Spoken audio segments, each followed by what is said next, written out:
Good evening. I'm just going to give you a quick walk around of my 1998 model year Rover 114 SLI, Rover R6 model.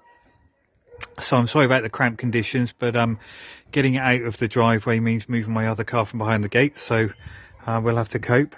So yeah, here it is. It's registered March 1998.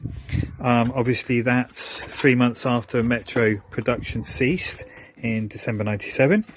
It's a 1.4 K series 8 valve 1.4 SLI 114 in Brooklands green, which is a non-metallic dark green colour. I've had the car for 5 years.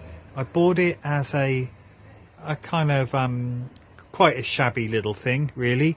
It had only done 38,000 miles, but it was a little bit rusty and a little bit worse for wear. Back in those days, 5 years ago, there wasn't a great deal of interest in these little cars, and therefore I've made some modifications which, if I bought the car today, I wouldn't have. But it is what it is, and that's where we are. So there we are.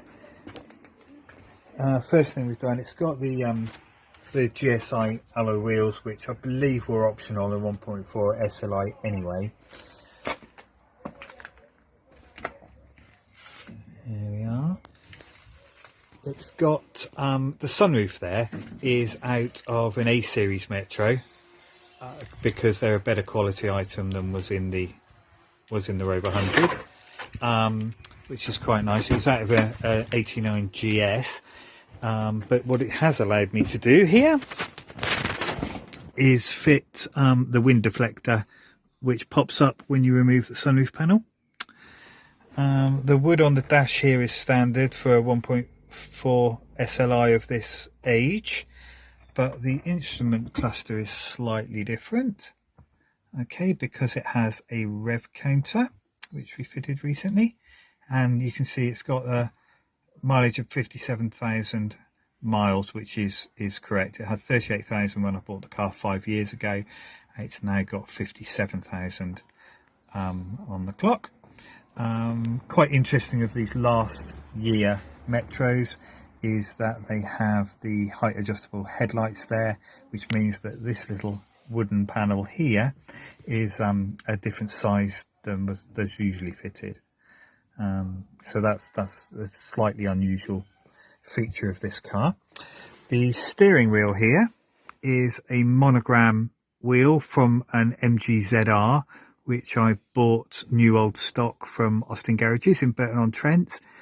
Bought it because obviously it's monogrammed to the colour of the paintwork.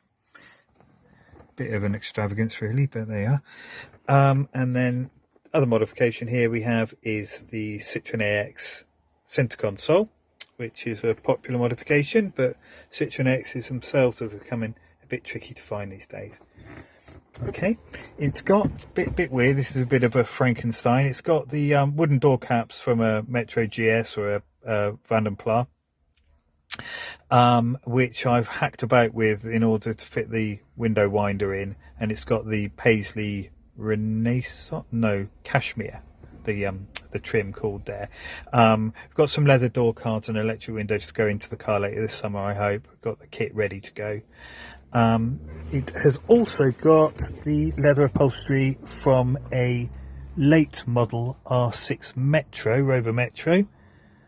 So these aren't the correct leather seats for the GS Rover 100, but they are correct for the Metro R6. So you've got a nice high back split fold rear seat, which was one of the improvements that was introduced to the 1990 Metro when the R6 model came into production. There we are. It's a bit cramped here to get out, but yeah, leather's really nice and thick. If you get in one of the later cars, the leather's not as good, but that's really nice. Certainly the equivalent of the hide that was. I've had 75 Connoisseur SEs, and this leather was of similar quality, I would say. There you are, the back seat as well. Okay, so 1.4K series. We'll just have a look under the engine bay. The engine bay is a little bit rough actually, but you'll see it's got kind of slightly less familiar though with the cases, because this one is an 8 valve with a multi-point fuel injection. You see the fuel injector rail there. There we are. Okay, and you know, 8 valve single cam engine. But that's it. It's affectionately known as Minty the Metro. It's a bit rough and ready, but it's well loved. And that's it. That's my car.